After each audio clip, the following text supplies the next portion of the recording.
Bonjour à tous, bonsoir à tous, indépendamment de l'heure à laquelle vous êtes en train de m'écouter. Alors, je viens par cette note faire, faire un petit témoignage sur ce que j'ai eu à vivre, notamment avec les écoles ésotériques et quelques sectes, ou dirais-je loges, que j'ai eu à fréquenter durant mon parcours. Je tiens à préciser que tout a commencé après que j'ai eu à satisfaire à l'examen. J'étais dans une église pendant 17 ans, notamment à CFMC. J'étais né là-bas, né dans l'église, grandi. Curieusement, quand je grandissais, il y avait toujours ces questions qui me venaient en tête, qui me disaient, souvent quand les pasteurs disaient, chez les Indiens, il y a ceci, il n'y a pas un vrai Dieu là-bas, en fait, ça me tourmentait un peu. Je voulais savoir, mais chez les musulmans, par exemple, chez les Indiens, mais eux aussi, les malades, ils guérissent, mais pourquoi c'est nous les chrétiens qui a réellement le vrai Dieu? Alors, quand j'ai eu mon bac, j'avais eu l'indépendance, vu que j'étais plus avec mes parents, je me suis dit, je vais aller à la quête de la vérité. Notamment, j'ai été abordé par un ami à l'université qui m'a un peu parlé de certaines choses et tout. Bien que j'ai commencé à faire les recherches en ligne, je cherchais les écoles, comment entrer notamment à la Rose-Croix, mais je ne trouvais pas gain de cause, je ne trouvais pas comment rentrer à la Rose-Croix. Donc j'ai été abordé par un ami à l'université qui m'a proposé son aide. Il m'a dit, ah, moi je suis dans une loge et tout, je suis quelque part, je prie, mais tu dois savoir que pour venir là-bas, en fait, il m'a vanté un peu de tout ce qui était bien, en fait, tout ce qui était bien. Et moi, je me suis dit, quoi, bon, c'est une bonne chose, je vais y aller.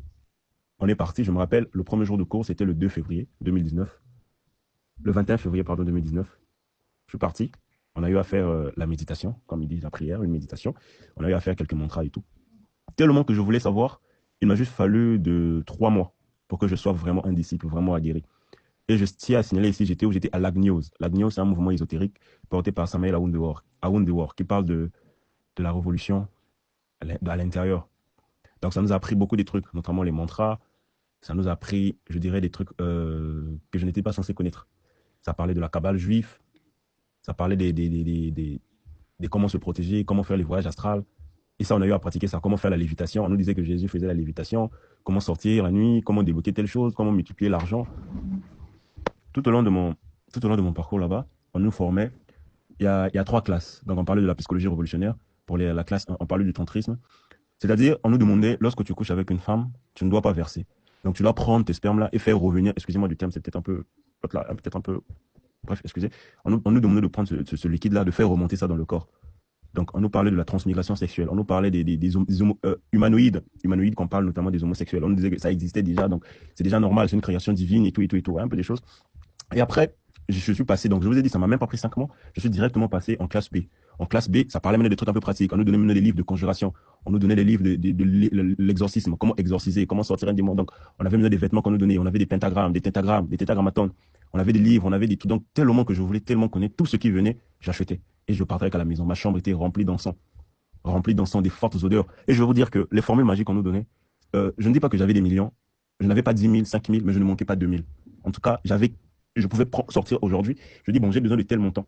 J'ai besoin de 1000 francs, j'ai besoin de 500. En tout cas, je ne manquais pas les petites coupures. J'avais toujours 1000 francs dans ma poche. Donc, en tout cas, je ne manquais de rien. Je me disais que c'était la belle vie. Et on m'appelait Tati Wata. Si vous connaissez Mami Wata, la mère des sirènes. Donc, moi, Tati Wata, on m'appelait l'homme des sirènes. Tellement que j'étais vraiment à fond. Chaque exercice que je pratiquais, on me demandait de sortir à minuit lorsqu'il y a la pleine lune. Je me réveillais à minuit, je fais les mantras, je fais les prières. Tellement que je voulais tellement connaître. Mon ascension était tellement rapide. Je suis passé directement en classe C. En classe C, ça parlait même de la pratique. Ça parlait de la pratique, il fallait maintenant aller invoquer les sirènes. Il fallait aller invoquer les sirènes. On est parti. On nous avait demandé de faire, pour passer dans la chambre noire, la deuxième chambre noire. Parce que là où on était là-bas, c'était une phase théorique. Il fallait maintenant aller à la pratique. On nous a demandé de faire 45 jours dans un enclos. Et on devait être testé par les 4 éléments, notamment l'eau, la terre, le feu, ainsi que l'air. Donc, il fallait marcher sur l'air. Et pardon, marcher dans le feu. Il fallait aller dans le fleuve, aller dans le fleuve faire les incantations. Et dites-vous que certaines choses qui se sont dites ici lorsque je suivais le live de notre frère sont vraiment vraies. Surtout concernant ce qu'on appelle tout ce qui est femme, tout ce qui est les tableaux, les mèches qu'on voit ici. Donc, tout ce qui brille, en fait, sur cette terre ici. Sachez-le que ça vient vraiment du monde souterrain. Et il y a eu ces visitations comme ça. Des visitations comme ça.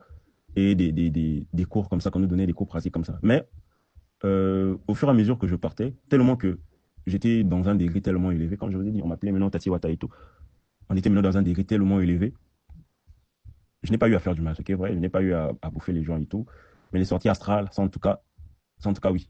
les sorties astrales, la transmutation, trans, transmutation, comme on le dit, ça, en tout cas, ça, on a eu à le faire, j'ai eu à le faire et tout.